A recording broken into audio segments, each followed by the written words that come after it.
Assalamualaikum warahmatullahi wabarakatuh.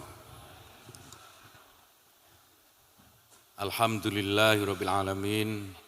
Wassalatu wassalamu ala asrofil anbiya'i wal mursalin. Sayyidina wa maulana Muhammadin wa ala alihi wa sahbihi ajma'in, amma ba'd. Yang terhormat dan sama-sama kita hormati Bapak Kiai Haji Dr. Ihyan Badruzzaman, pimpinan Pondok Pesantren Az-Zawiyah Tijani, yang kami hormati keluarga besar Kiai Haji Syekhuna Badruzzaman, para hakim Thariqah At-Tijani seluruh Indonesia, ikhwan dan akhwat Thariqah At-Tijani, dan Bapak Ibu sekalian yang tanpa mengurangi rasa hormat tidak bisa kami sebut satu persatu. Tentu yang pertama mari kita panjatkan puji syukur kehadirat Allah Subhanahu wa taala. Alhamdulillah di kesempatan yang baik ini di acara Idul Khatmil Al-Tijani kita semua dikumpulkan dalam silaturahim yang luar biasa dalam keadaan sehat walafiat. Bapak Ibu sekalian yang kami hormati, perkenankan yang pertama saya memintakan izin sekaligus salam dari Presiden Republik Indonesia Bapak Joko Widodo yang sedianya berkenan hadir di tengah kita semua, tetapi karena ada satu dan lain hal beliau tidak bisa hadir dan memerintahkan saya untuk bisa silaturahim kepada Bapak Ibu sekalian. Beliau sangat ingin kemari karena sebagaimana tadi Kiai Ihyan ceritakan kepada saya, terakhir beliau datang kemari tahun 2014. Dan insya Allah nanti sepulang dari sini saya akan melaporkan kepada Presiden agar suatu saat nanti Presiden bisa hadir di tengah Bapak Ibu sekalian. Yang kedua, izinkan saya membacakan saja sambutan dari Presiden supaya tidak ada yang saya kurangi atau saya tambah, karena ini amanat yang harus saya laksanakan. Bapak Ibu sekalian, saya menyambut baik acara Idul Khatmil Al-Tijani yang ke-231 ini.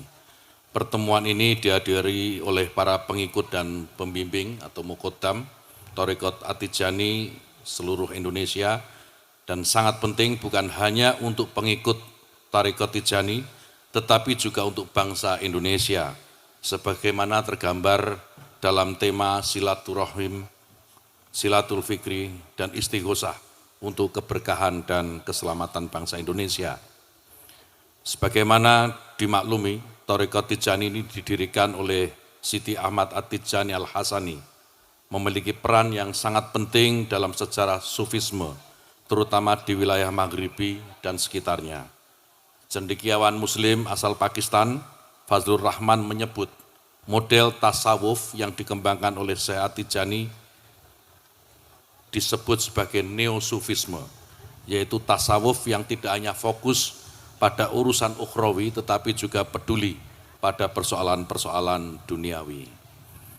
Bapak Ibu sekalian yang kami hormati, Tarekat Tijaniyah berkembang pesat dengan pengikut yang sangat banyak termasuk di Indonesia. Pengikutnya yang banyak merupakan cermin betapa tarekat ini dirasakan manfaatnya untuk para penganutnya, baik manfaat spiritual maupun non-spiritual. Sebagaimana diketahui bahwa tarekat ini telah tersebar di berbagai wilayah di Afrika, di Timur Tengah, bahkan hingga ke Asia dan Amerika. Hal ini membuat Tijaniyah memiliki pengaruh global yang signifikan dalam dunia Islam. Di antara peran global tarekat ini adalah dalam dialog antar agama dan saling pengertian dalam berbagai konteks. Hal ini membantu mempromosikan perdamaian dan kerjasama antara komunitas beragama yang berbeda-beda.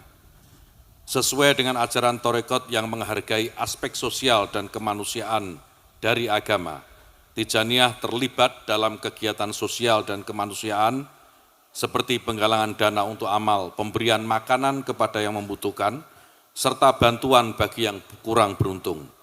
Ini sebagai petunjuk bahwa pengikut tarekat bukan komunitas yang tidak peduli atau menutup mata atas fenomena sosial yang ada.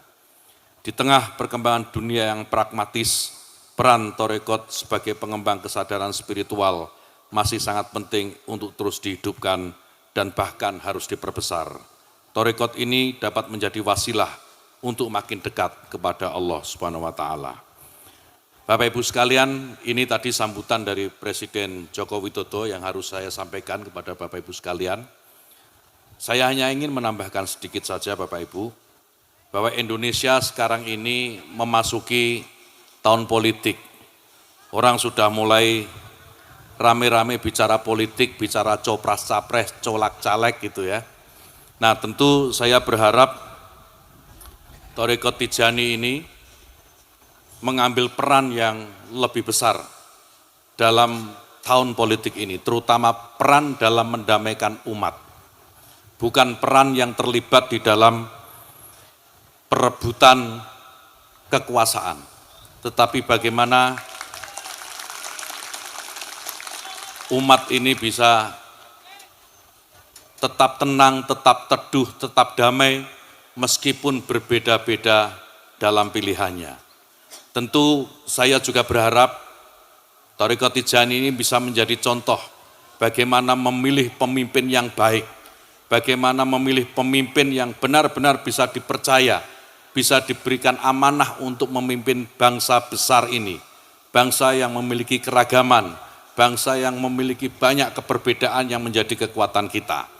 Saya berpesan kepada seluruh ikhwan dan akhwat tarekat Tijani ini, agar nanti ketika memilih para pemimpin, memilih calon pemimpin kita, calon presiden dan wakil presiden kita, dicek betul rekam jejaknya. Dicek betul, jangan asal dikasih uang milih, jangan. Ya, jangan asal dikasih sembako. Harus dicek betul. Pernah enggak calon pemimpin kita, calon presiden kita ini memecah belah umat? Kalau punya jejak pernah memecah belah umat, jangan dipilih.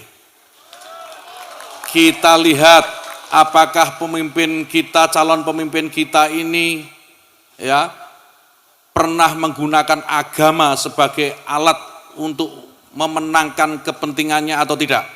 Kalau agama diperalat untuk merebut kekuasaan, jangan dipilih.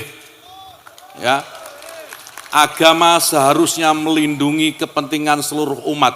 Islam diajarkan sebagai sebuah agama rahmat, rahmatan lil alamin, bukan rahmatan lil Islam tok, enggak. Bukan rahmat satu kelompok saja, tidak, tetapi rahmat semua kelompok, rahmat semua golongan. Sekali lagi, kalau ada calon pemimpin yang punya rekam jejak memperalat agama untuk kepentingan politiknya, jangan dipilih. Saya yakin para ikhwan akhwat tarekat Al-Tijani ini mampu memilih dan memilah mana yang terbaik bagi bangsa dan negara ini. Akhirnya Bapak Ibu sekalian, ini yang bisa saya sampaikan. Semoga bermanfaat dan membawa barokah untuk kita semua fid-dini, fid-dunya wal akhirah. Terima kasih. Wallahul muwaffiq ila aqwamit thoriq. Assalamualaikum warahmatullahi wabarakatuh. Waalaikumsalam warahmatullahi wabarakatuh.